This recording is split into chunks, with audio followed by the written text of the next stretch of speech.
歡迎各位。Welcome to today's press briefing.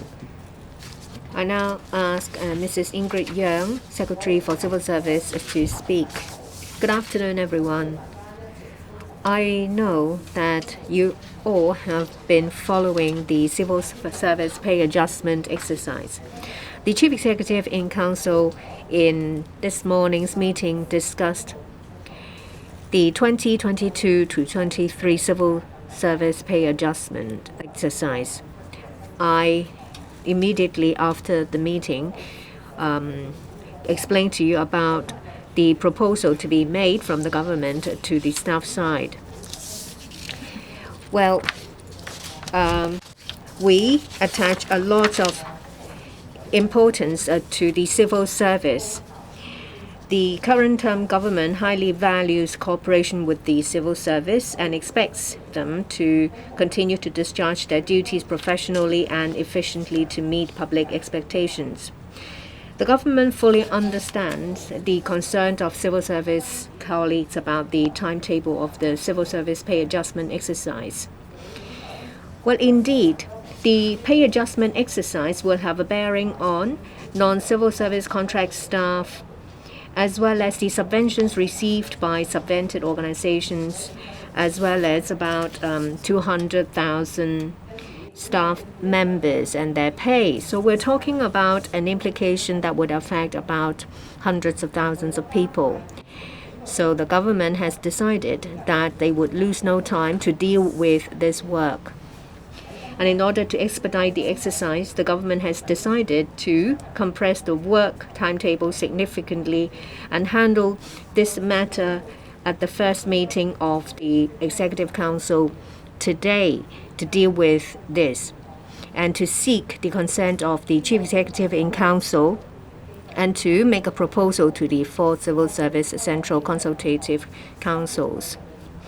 Having taken into account the 6 relevant factors under the mechanism, that is, the state of Hong Kong's economy, changes in the cost of living, the government's physical position, civil service morale, the net pay trend indicator, and the pay claims of the staff side, the Chief Executive in Council has decided that for the pay of civil servants in the upper, middle, and lower salary bands, and the directorate be increased at the same rate of 2.5% for 2022 to 23, with an effective date retrospectively from April 1st, 2022. Well, Hong Kong's economy has been facing a complex situation in the past year, despite the revival of our economy in 2021. Well, amidst the 5th wave, the government has Hong Kong has been severely affected by the 5th wave of the epidemic in the first quarter. Although the business atmosphere and the employment situation has changed for the better in recent months, there are still some uncertainties. After balancing factors including the increase in the cost of living and in the past year, the changes in the economic situation, the government's physical position, and the positive net PTIs for all 3 salary bands for this year, and as well as the exemplary commitment of civil servants from all ranks in fighting the epidemic, we offer to increase the pay at the same rate of 2.5% across the board. This decision has been made. Moving forward, well, I will meet with representatives of the consultative councils tomorrow, that is the 6th of July, to listen to their views. And we would proceed to seek the CE in Council's decision in a final pay adjustment after taking into account the staff side. Our goal is to, before the end of the Legislative Council, go to the LegCo and efficiently to meet public expectations. The government fully understands the concerns of the civil service colleagues about the timetable of the civil service pay adjustment exercise.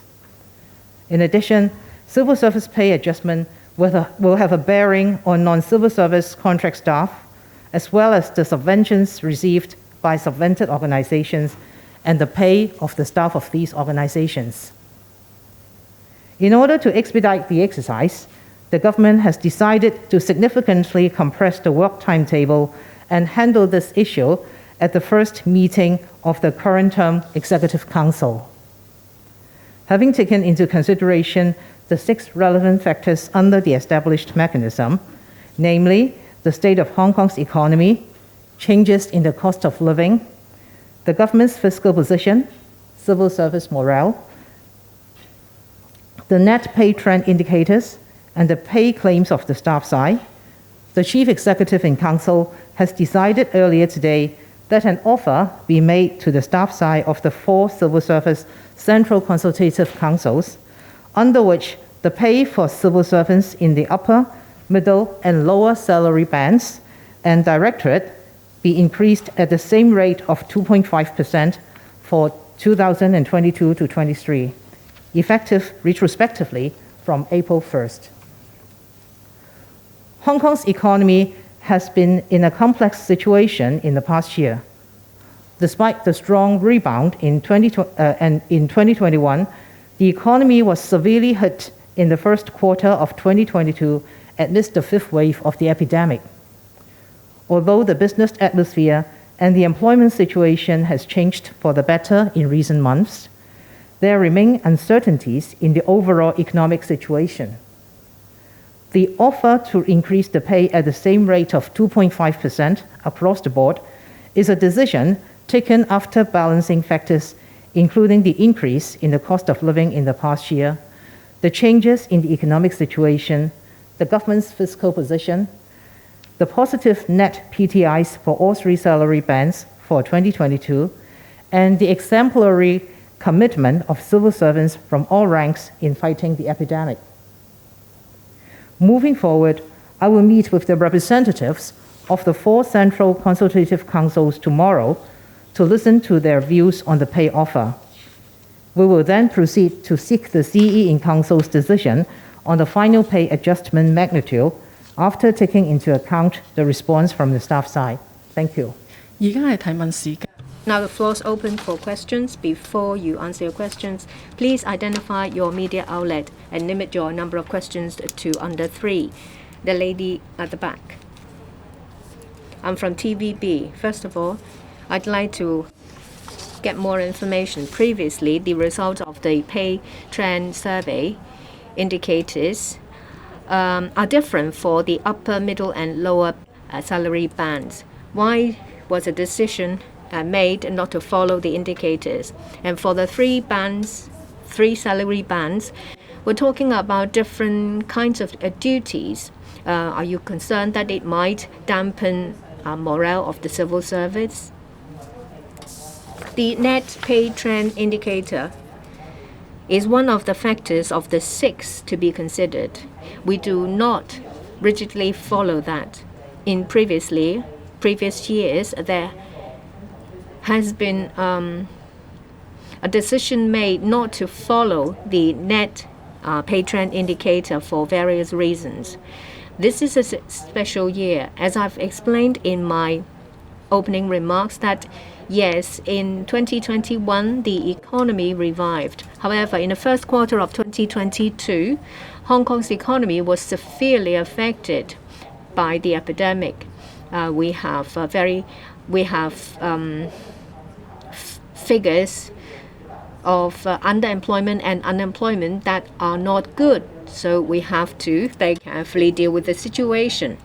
There are 6 factors that we have to consider, one of which is the Hong Kong's overall economic situation. Recently, with the relaxation of social distancing measures, indeed, the economy has improved. There is a slight drop in underemployment rate as well as unemployment rate. However, for the employment market as a whole, it will take time for it to recover. In relation to external economic situation, there are uncertainties. The global economy are affected by a number of factors, say for example, tapering measures by central banks, geopolitical situations, as well as inflation. All these creates uncertainty to the external economic environment. Hong Kong is an open economy, so these factors will affect Hong Kong significantly, so we have to deal with it very carefully. You may recall that for 2022 and 23 fiscal year, it is a deficit budget to the tune of $50 billion. We have balanced various factors and have made a decision to make the offer of civil service adjustments across the board. We think that a right balance has been struck. Next question, this gentleman in stripes. A few questions from the South China Morning Post. The first question is to ask, how do you think that this current pay adjustment will be taken by the civil service? Will it affect their morale? And also, just to add on a little bit, will it also affect their trust in the mechanism to determine this pay rise as well? The next question is to ask about the mechanism itself. This period of the salary adjustment has been subjected to a lot of controversy and a lot of debate. Will the department consider adjusting or perhaps revamping the adjustment mechanism? And if so, how will you go about it? And also to ask, could you again elaborate on the rationale behind this 2.5 suggested increase? Because this is quite a steep drop from what was mentioned before in the pay trend survey, from 7% all the way down to only 2.5%. Thank you. Thank you. The net PTIs, the pay trend indicators, the net indicators, has never been the sole consideration in civil service pay adjustment. It is only one of the 6 factors that we should take into account. For your first question, whether staff morale will be affected, I hope civil service colleagues, and I do trust civil service colleagues, will understand the rationale behind. And as Hong Kong is progressing, and Hong Kong's economy is recovering, and Hong Kong is progressing on a recovery path, I'm sure our civil service colleagues, as both civil servants and as Hong Kong citizens, will strive their best to help the recovery, to do their best to help Hong Kong to get back to normalcy. So I don't think civil service morale will be affected.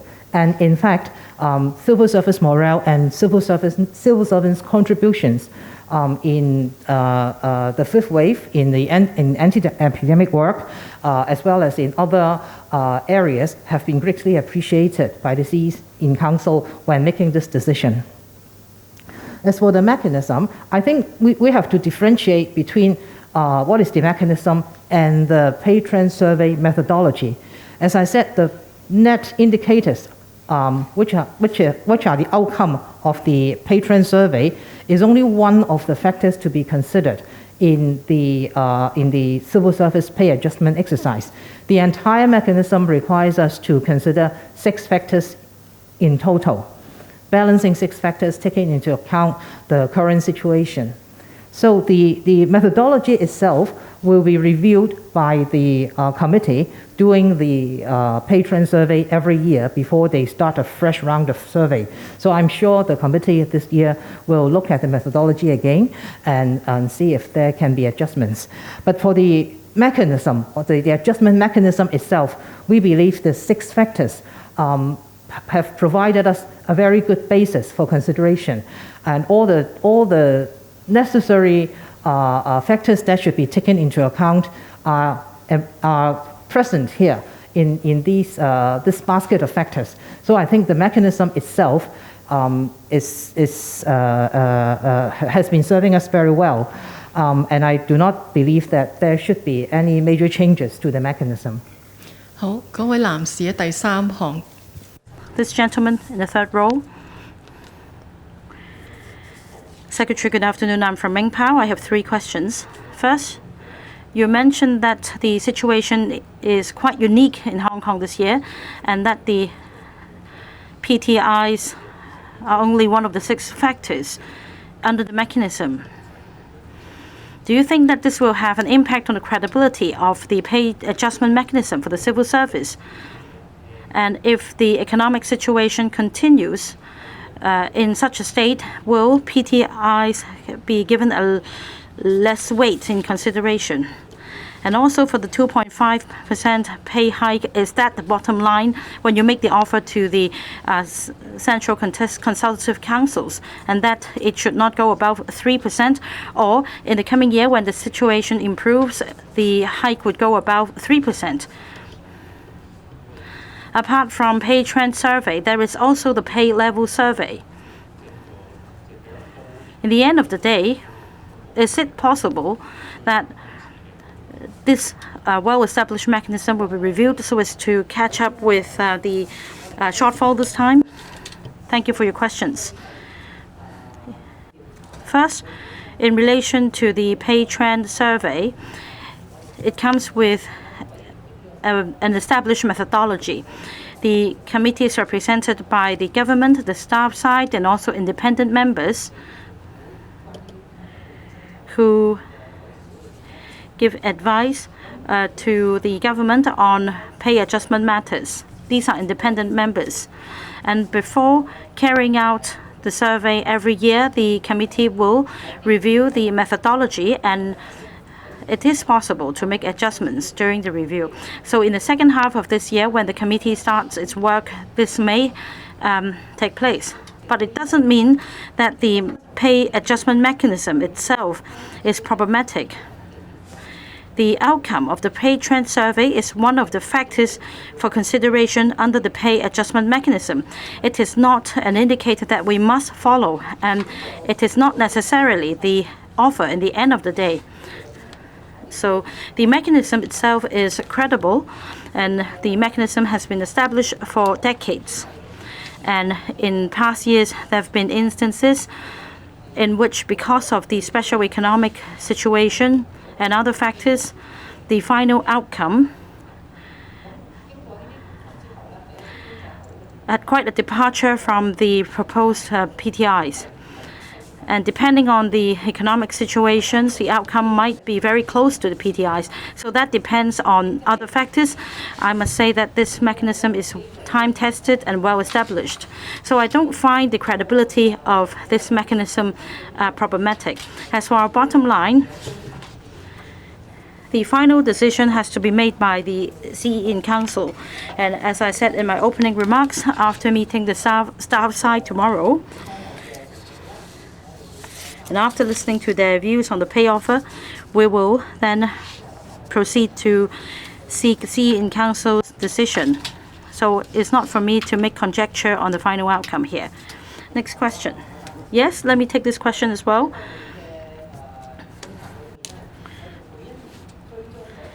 In terms of our policy, in our annual pay adjustment exercise,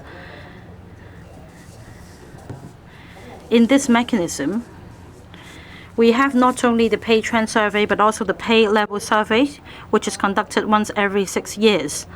And we have just begun the first phase of the pay level survey, or PLS. Our goal is to complete this task by the middle of next year, and by then we will consider whether time is ripe to launch the second phase of the survey. Basically, the survey covers the clerical grades of the civil service, and we will be looking at comparable job positions in the private sector to see whether the pays are comparable on the whole, and if adjustments are necessary, again, recommendations will be made to the CE in Council for decision. The lady in the second row. A few questions from RTHK. Just to follow up on a previous question, could you explain the rationale behind the standard pay adjustment for senior, middle, and also junior civil servants? Because back in 2019, the percentage was higher for junior and middle class senior civil servants. And the second question has to do about the 2.5% increase. So you said civil servants would understand the rationale? And could we also ask about what you make of it? Because the CPI in the past 2 years was already 1.9% combined. So it was in 1.6 in 2021 and 0.3 in 2020. So how would you compare the percentage increase in the CPI or the inflation and also the pay rise this time? Thank you. Thank you for your question. For the rationale, as I explained just now, the net patron survey indicators is one of the considerations we've taken into account, but we've also taken into account other considerations. And this is a special year. Our economy is just recovering from the fifth wave of the epidemic. There has been improvements in recent months, but whether the local economic situation will continue to improve depends very much on whether the epidemic will be under control. There are also uncertainties in the bigger global scene. There are geopolitics considerations, tense international relations. Inflation in other countries has also been high. So there are a lot of uncertainties there. And Hong Kong, being an open economy, is bound to be affected by what's happening elsewhere in the world. And this year, we are having a deficit budget. There will be a deficit, as forecast by the Financial Secretary, of more than 50 billion. So we believe this year, when dealing with civil service pay adjustment, we should be more prudent. And the 2.5% increase across the board is a decision taken after balancing all the relevant factors. That is the rationale behind. As for the change in cost of living, the CPI, every year when the CE in Council makes a decision on civil service pay adjustment, the CE in Council will have taken into consideration all the factors relevant for that year. So we do not carry the factors that was relevant for a past year into this year's consideration. So this year, we've taken into account the CPI increase in the 12 months from April 2021 to March 2022 over the previous 12 months, and the percentage increase is about 1.7%. 或者我哋答多兩位嘅問題，前面呢位女士。局長， The lady at the front, I'd like to ask. Well, the proposed rate is different from the net indicator. Well, why would this conclusion be made? Why is there an across-the-board adjustment? The reliability of the survey, is it high? Well, you say that the indicator is only one of the factors. If that is not followed, would it undermine the mechanism? Are you concerned that it would dampen morale? Would it cause wastage, people to leave? There are some chambers of commerce saying that a pay rise may affect their own pay rise, and it may increase the cost of operation. What do you say about this ripple effect? I'd like to say some more about the net patron indicator.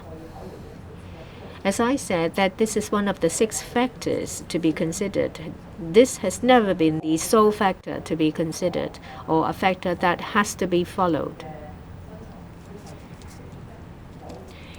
The patron survey has been conducted for 29 years, and for 10 of those years, the final adjustment is quite different from the net patron indicator. So it has happened before, and it happened when the economy of that year was somewhat special, or there are some other special reasons. So this has happened before.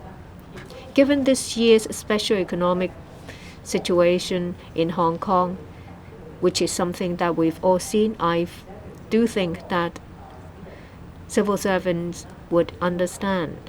On top of that, there is a deficit budget announced by the Financial Secretary. Civil servants will understand. In relation to brain drain or the impact on morale, I truly believe that the civil servants would continue to do that work in a very conscientious way. Our economy is on the path to recovery. I do believe that civil servants, whether they think as a member of the public or as a member of the civil service, would want to see our economy reviving. They would continue to carry out the work in a dedicated way to help Hong Kong get back to normal. Regarding brain drain, if you look at the remuneration of civil servants,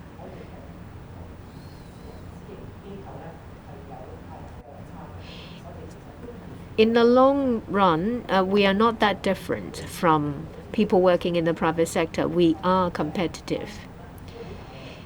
In every recruitment exercise, we can see this situation from the numerous applications we have received. And we don't just rely on remuneration.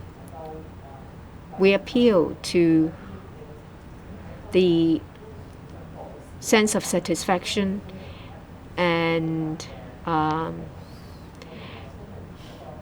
to a person's aspirations and the wish to make a difference. So I'm not concerned that this will have any impact. The lady at the back. I'm from Now TV. Well, the indicators are from 2.04 to 7.26. Well, now you propose 2.5%. Does it follow inflation rate? Previously, the upper salary band will have a different rate. This time is different. And there is quite a difference as well.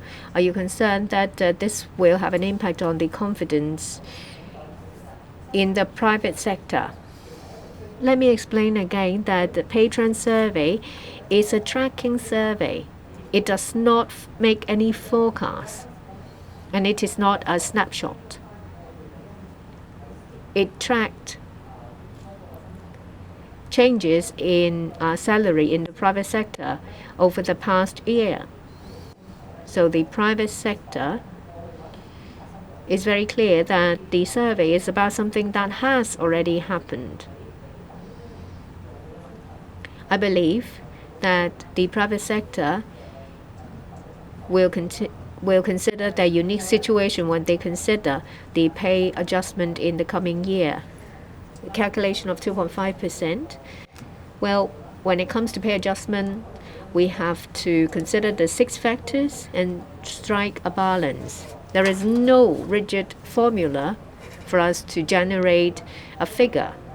So I can tell you that this is not a mathematical calculation or arithmetic calculation.